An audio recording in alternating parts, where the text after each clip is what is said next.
நாய்ங்களா, இவ்வளோ நாள் எங்கள் வீட்டில் வச்சு பார்த்ததே பெரிய விஷயம். இனிமேல் இந்த வீட்லேயே இருக்கக்கூடாது, கிளம்புடா. சே, நம்ம அப்பா அம்மா இருந்தால் இந்த நிலமை நம்மளுக்கு வந்திருக்குமா?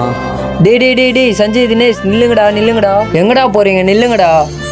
அவ ஏதோ சொல்லிட்டான்னு சொல்லிட்டு நீ மண்ணு கோச்சின்னு போயினே இருக்கீங்களேடா. நம்ம சித்தி தானடா. இல்லை சித்தப்பா, சித்தி என்னை ரொம்ப அடிச்சிட்டாங்க. சித்தப்பா, நாங்கள் 2 பேர் தங்குற மாதிரி எங்களுக்கு ஒரு சின்னதாக வீடு எடுத்து தரீங்களா? டேய், நீங்க 2 பேர் படிக்கிற பசங்கடா. டேய், நீங்க தனியா வீடு எடுத்து தங்குற அளவுக்கு இன்னும் வளரலடா. இல்லை சித்தப்பா, எங்களுக்கு வீடு பார்த்தாங்க. சின்ன பசங்களாம் வீடு கிடையாது சார், பேச்சுலர் ரூம் தான் தர முடியும். வாங்க. உங்களுக்கு ஓகேவாப்பா? எங்களுக்கு ஓகே தான் சித்தப்பா. வீடு இப்படி தான்ப்பா வச்சிருப்பாங்க, கொஞ்சம் அட்ஜஸ்ட் பண்ணிக்கோங்க. நானா வீடு இப்படி இருக்கு? டேய் பரவாயில்ல, ஏதோ ஒரு வீடு. சார், வாடகை எவ்வளோ? 3500 சார். சின்ன பசங்க சார், பார்த்து எதனா கம்மி பண்ணுங்க. சார், நீங்கள் வேற எனக்கு தெரிஞ்சவர், உங்களுக்காக 2500 கொடுங்க சார். போயிட்டு வரேன், பார்த்துருங்க. சரி சித்தப்பா. டேய், காலையில எழுந்துச்சு ஸ்கூல் கிளம்பு. அண்ணன் நாள்லேருந்து ஸ்கூல் வர மாட்டேன், சரியா? 12th தானே படிக்கிறீங்க, ஒரு அடியாக முடிச்சுட்டே வேலைக்கு போகலாம்ல.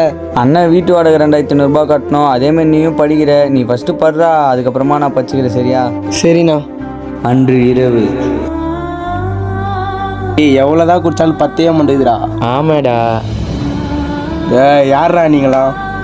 ஏய், வெளில எழுந்துச்சு ஓடுங்கடா. பக்கத்து வீட்டு பசங்க போல இருக்குடா, தெரியாமல் வந்துட்டு இருப்பானுங்க.